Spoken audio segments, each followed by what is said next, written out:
What's up, everybody, and welcome back to the channel. Thanks for stopping back in. I think you probably saw I went ahead and I did a baseline performance test on this car. It was actually a couple of months ago, but I just put the video up. So at any rate, we're going to go ahead and dive into some of the performance updates for this thing. So again, this is my dad's 1989 IROC. It's got a 5.3 liter LS swap in it. It's an early swap that we did a long time ago, and I'm hoping to do a bunch of updates, get it kind of like where it should be for 2023, 2024. So it's still not going to be a crazy screamer, but it should be a whole heck of a lot of fun. So at any rate, so over the next several days, I'm going to go ahead and get this motor and trans out, and we're going to update camshaft, cylinder head. I've got a torque converter for it, a set of headers, and so yeah, so we'll take you along. So we start right away by getting the thing all the way up in the air on 4 jack stands so I can get under it easily, because I really like to start under the car at the back, get the torque arm out, get the drive shaft out, get the exhaust out. On this exhaust, I went ahead and cut it out because it's such it's such a pain to get up to the manifolds. So I got that out. Then the really exciting part, I get to finally take out this homemade PCM harness and whatnot. We did this so long ago, and it's such a giant mess, and I think that a lot of our electrical problems stem from this thing. And yeah, it could be fixed. It's basically a harness from a 99 to 01 or so Trans Am, I think it was. And you know, like I said, it could be fixed, but at any rate, we go ahead and we get the accessory brackets out of the way so that we can get to motor mounts.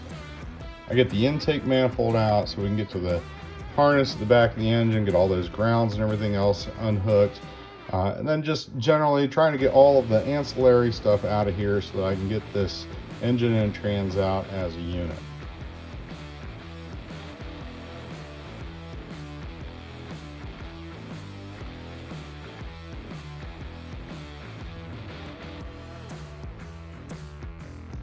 So I've got the car back on the ground now, the transmission cross members out of it. I've got a transmission slip yoke shoved in the back to try and keep it from dripping everywhere, trying to keep from making such a big mess.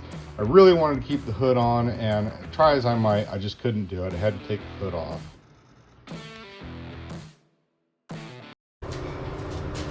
All right, well, it's out. I have an enormous mess. This kind of stuff just drives me absolutely nuts. I have to stop and clean. Anyways, yeah, so she's out. So I'll catch up with you guys shortly. All right, so got the shop kind of cleaned up so we can keep on pushing forward. It was pretty bad, man. I just can't deal with how dirty it was. Anyways, motor's out. Let me show you. Let me get you in here real quick. You can see, like, we did this. There we go. We did this swap like 12 years ago, and it's been driven a lot, and you can tell. I mean, this was a clean engine when we put it in. So anyways, let's go ahead and get this thing broke down to the short block, and we can kind of assess. I'm waiting on some parts, but you know, even though we're waiting on parts, we still got time. We can work on stuff. So let's go ahead and get into breaking this thing down and kind of seeing what we're working with. Breaking an engine down is always kind of fun. It's investigative. You're looking, in this case, I mean, the engine was healthy, so you're hoping you don't find any surprises. And thankfully, I think that we dodged a bullet, considering that there's unknown mileage and everything else on this thing. And go ahead and get the cylinder heads off. We get the harmonic balancer off, the timing cover off. Now we can really see the health of this engine.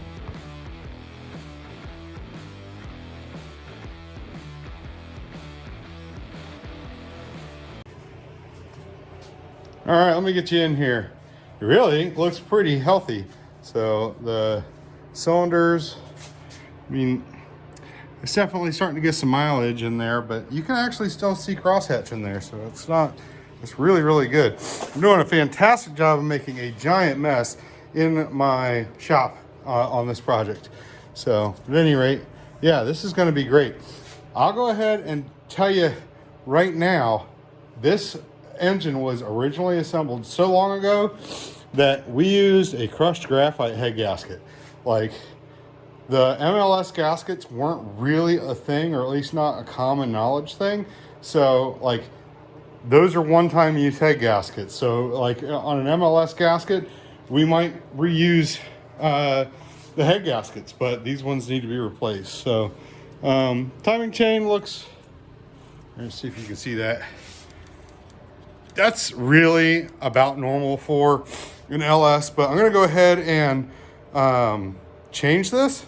So just the mileage that this thing has, you know, so I just think it'd be a good idea. But at any rate, we're gonna keep pressing forward. I'll get the camshaft and lifters out, and from there, we're at a point where we could probably move on to something else, or at least, yeah, from there we'll go ahead and get everything cleaned up and ready for new parts.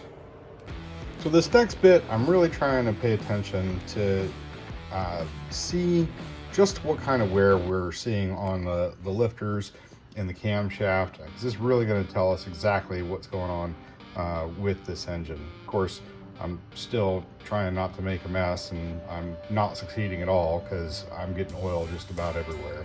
But you know, and then missing bolts and stuff like that in the oil pan, trying to pry the darn thing down, and I felt like a newbie. But anyways, we're getting in there and seeing how the camshaft looks. All right, I got the camshaft out and everything else. It's a little tough to see, but honestly, it looks really, really good. So there's nothing on here that's super alarming. It might be a little bit dirty from laying on my bench at this point. I looked up the specs. It is a factory 5.3 cam. It's a 0967, which is 190, 191 at 50, and then like mid 450s lift. So really, really tiny. So the camshaft that we're putting in it's a BTR stage something. Hold on. We're putting a BTR stage 4 truck cam. It's a 224, 230 at 50, 553, 553 lift. 109 load separation, so it's going to have quite the chop. So next up, I think we're going to go ahead and get the trunions upgraded on the rocker arms. So one of the most common points of valve train failure in a factory LS setup is the trunnion bearings. These caps will either pop off or loose, or it'll start kicking the needle bearings out of the inside of the trunnion on these rockers. And so what I like to do is upgrade these trunnions, and there's a couple of different kits out there, and you're gonna really probably just pick whatever ones that you like the best. But for me, I like this one from Tick Performance. It's got a bronze bushing, which is good for longevity. There's no bearings to fail, and then it comes with, you can get an optional set of bolts, but I guess I didn't get them because I don't have them in my parts pile. Anyway, so on this, you drive out the trunnion.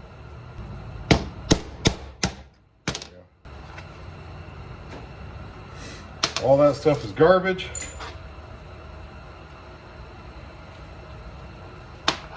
And then put in the new trunnions. I like to use my vise on putting the new trunnions in.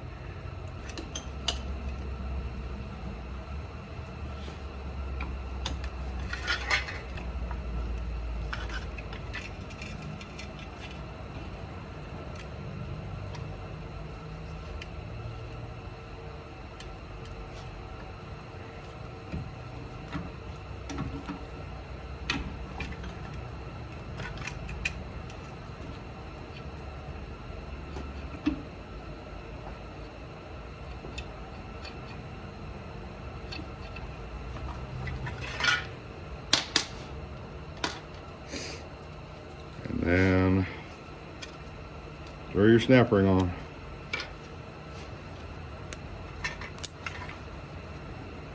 that's all there is to it.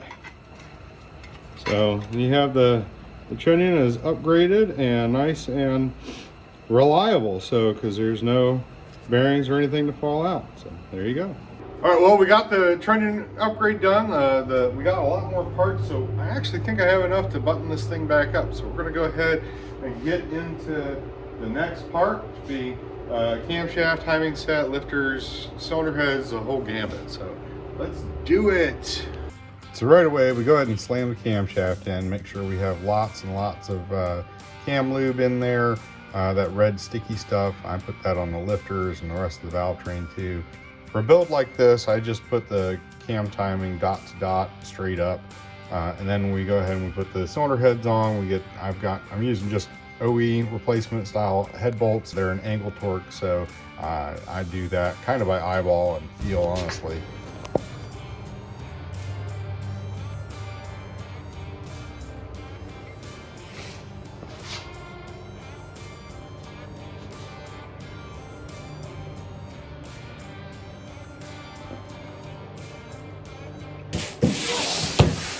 All right, one of the other things I got for this update was a torque converter. It's a Transmission Specialties. It's a 10-inch, about a 3,000 to 3,400 stall speed is what they advertise it for. But it's for a 4L60E behind an LS. It should be perfect for the camshaft that we went with. So I'm going to go ahead and we'll stick a little trans fluid in this guy and put her on in.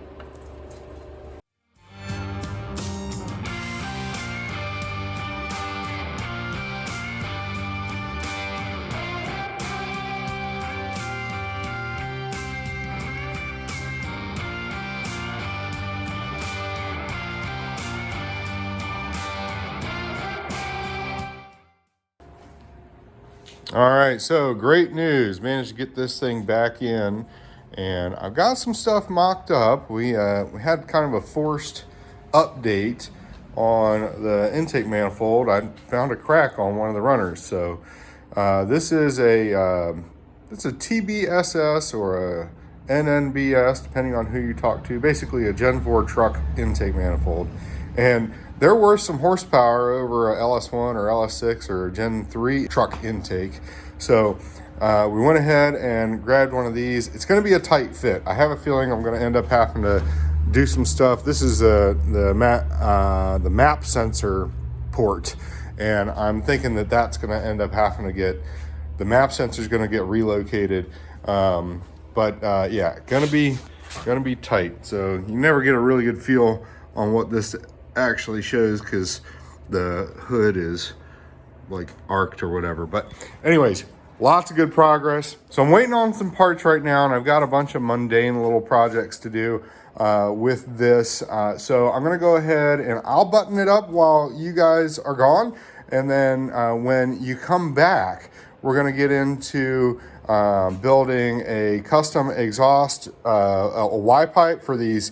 These are a Headman, like a mid-length or a shorty header, which I've never used before, so I'm pretty excited about that. And then we're gonna go ahead, we'll put the Terminator X on together, and then I'm hoping that in the next video, we'll actually be firing this thing back up, so I don't see a good reason not to. So, why didn't you paint or clean the engine bay, Matt? I know you're gonna ask. Well, because this is a driver, like a legit driver, like a car that could be driven every day. And that's what I wanted. And yeah, I could have cleaned it up, but it's been like 20 degrees out, and I'm not gonna go out and pressure wash this thing in 20-degree weather, even if I could get the hose bibs to open up. Anyways, thanks so much for coming by, guys. I will see you on the next one.